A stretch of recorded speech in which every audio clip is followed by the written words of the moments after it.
Welcome to Trigger Nation.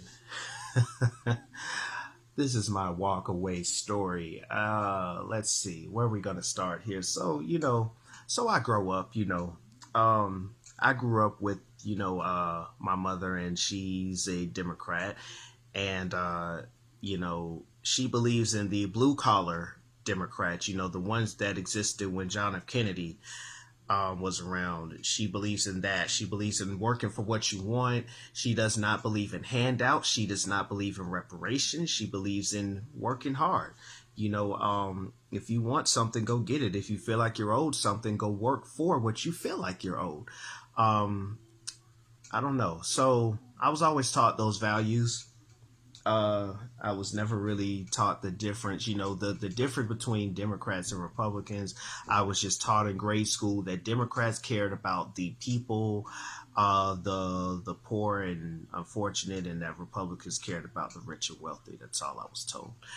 So, fast forward, I'm in the eighth grade. I have a history teacher, in the last year of my middle school, and he's telling us these same things. He told us that the Civil War was about and only solely about slavery, and that the Democrats wanted to keep slavery going, and that Republicans wanted to keep slavery going, and he told us that the Democrats wanted to abolish it. So there was that. And what he had taught us about Republicans and everything, I came to really, really just not like. It wasn't that I didn't really like Republicans, but I would never vote for one. So when it came time for me to vote for one in 2004, I graduated from high school and everything, and in my high school years, they were pro-Republican, and I couldn't understand why. I couldn't understand in my high school why a bunch of people, and it was a Christian school at that, I couldn't understand why Christians could be Republicans after what I was taught, why they were praising Robert E. Lee so much. I didn't get it. I said, wow, these people are not Christians. They can't be if they're being, what I learned about Republicans. So, 2004 comes along. It's Bush's second election, and I vote for John Kerry. Not because I knew anything about John Kerry, not because I believed in his policies, but just because John Kerry was not a Republican was why I voted. The only reason. When I went to register the vote, the lady asked me, do I want to be Democrat or Republican? I asked her, I said, is independent an option? She said, yes, it is. I said, okay, I will register as independent. That way, I can be, neutral about it and whatever. I said I was going to be neutral. I wasn't neutral. I was a foolish young boy, first time voting. I did not do my research. Against what my mom had always taught me, do your research. Doesn't matter doesn't matter if you have the best teacher in the world, the smartest person on the planet doesn't know every single thing. Do your own research, which I didn't do my own deep-rooted research. Over the course of the next few years, what happens is I grow a deep, deep, deep disdain for disgust for politicians. I didn't care if they were Democrat or Republican, whatever. You were a politician, I thought you were shady. Period. Politician equals shady. That's what I had did. That's what I had deemed you to be. I had deemed them all to be that way before I even knew what they stood for. I deemed them all to be that way. Oh man, I was very, very foolish. Yes, I was right about some of them, but I didn't do my research to know which ones were good and which ones were bad. All of them. So when Barack Obama came and he was talking about change and all that kind of stuff, and everybody was riding the train about the black, the black presidential candidate, I didn't give a damn. I didn't care what skin color he was. What are you going to do for me? What are you going to do for me? What have you done for me lately? You ain't done nothing for me. What are you planning on doing for me? And I heard him talk about change and equality, and, it didn't matter if you were gay, straight, black, white, whatever, I'm riding for you and all this kind of stuff. And I just did not believe him. I was not buying it. I saw what he was saying. I heard what he was saying, and I looked in his eyes, and I didn't believe a damn word he was saying. again, so I was not with him, and I did not vote for him or that trainer, that Songbird McCain. I did not vote for either one of them. When it came for his second time, I didn't vote for him again because a lot of things that he said he was for, he ended up lying. He said he was going to take, our troops from overseas. And what happened shortly after he got into office? He sent more troops back over there. Not only did he not bring them back home, he sent more over there. So I'm like, why are we still over there? So over the next few years, we didn't have a better economy. We didn't have better job system. Obamacare screwed up.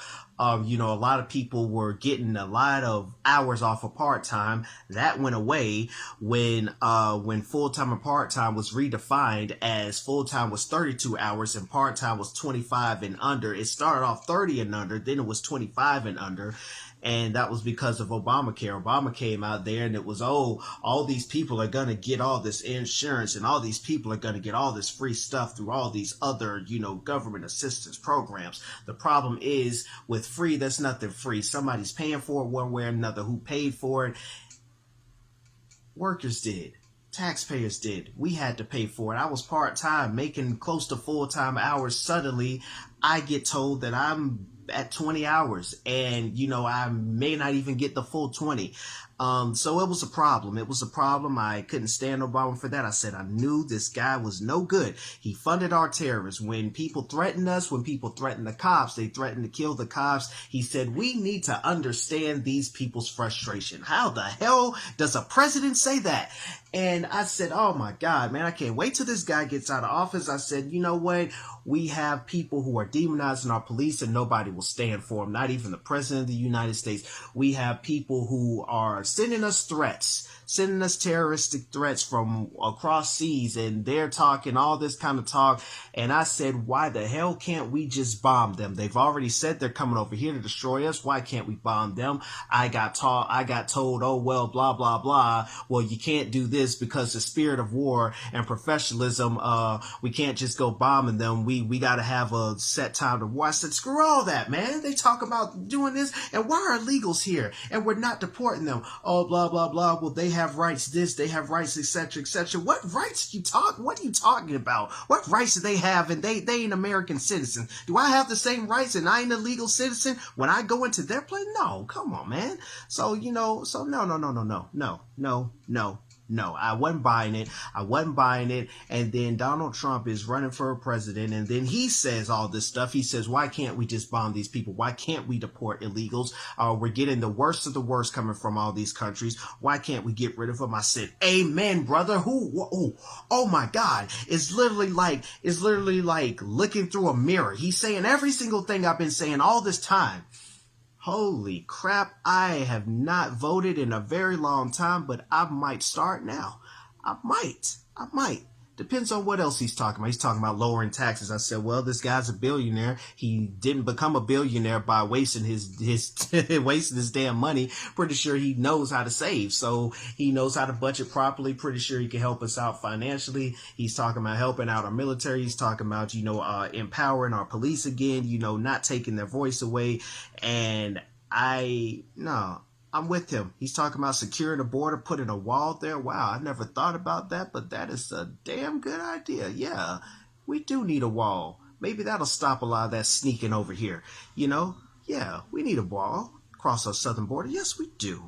And, I thought about all those things and I said, you know what, man, I'm voting Trump. I don't care who don't like it. I don't care who's against it. I don't care who wants to call me anything they want to call me, but I'm voting Trump and I am going to be loud and proud about it. And this guy is going to get in there. It ain't going to be Hillary. And I knew she wouldn't win. And when he won, I was as happy and I'm just as happy now. And I will be voting for him again in 2020. And I don't care who doesn't like it. I don't care. If you don't like it, get over it, because you got another 4 years after this one to deal with it again. So that's my story. I learned about Robert E. Lee and how Robert E. Lee really actually wanted to abolish slavery. Him and his wife were huge slavery abolishment activists. You won't learn that in the history books in school today. Neither are the history books that I grew up with. You have to do your damn research. So I learned that the Civil War was a lot more than just about slavery, and that it was Republicans who were trying to abolish slavery.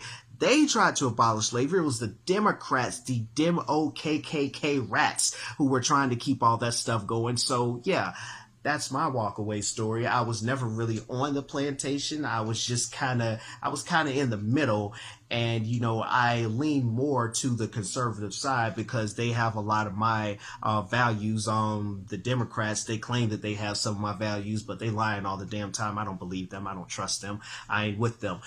So that's me. That's where I'm at. Walk away, stay away, whatever. Go away. MAGA, Trump 2020, peace.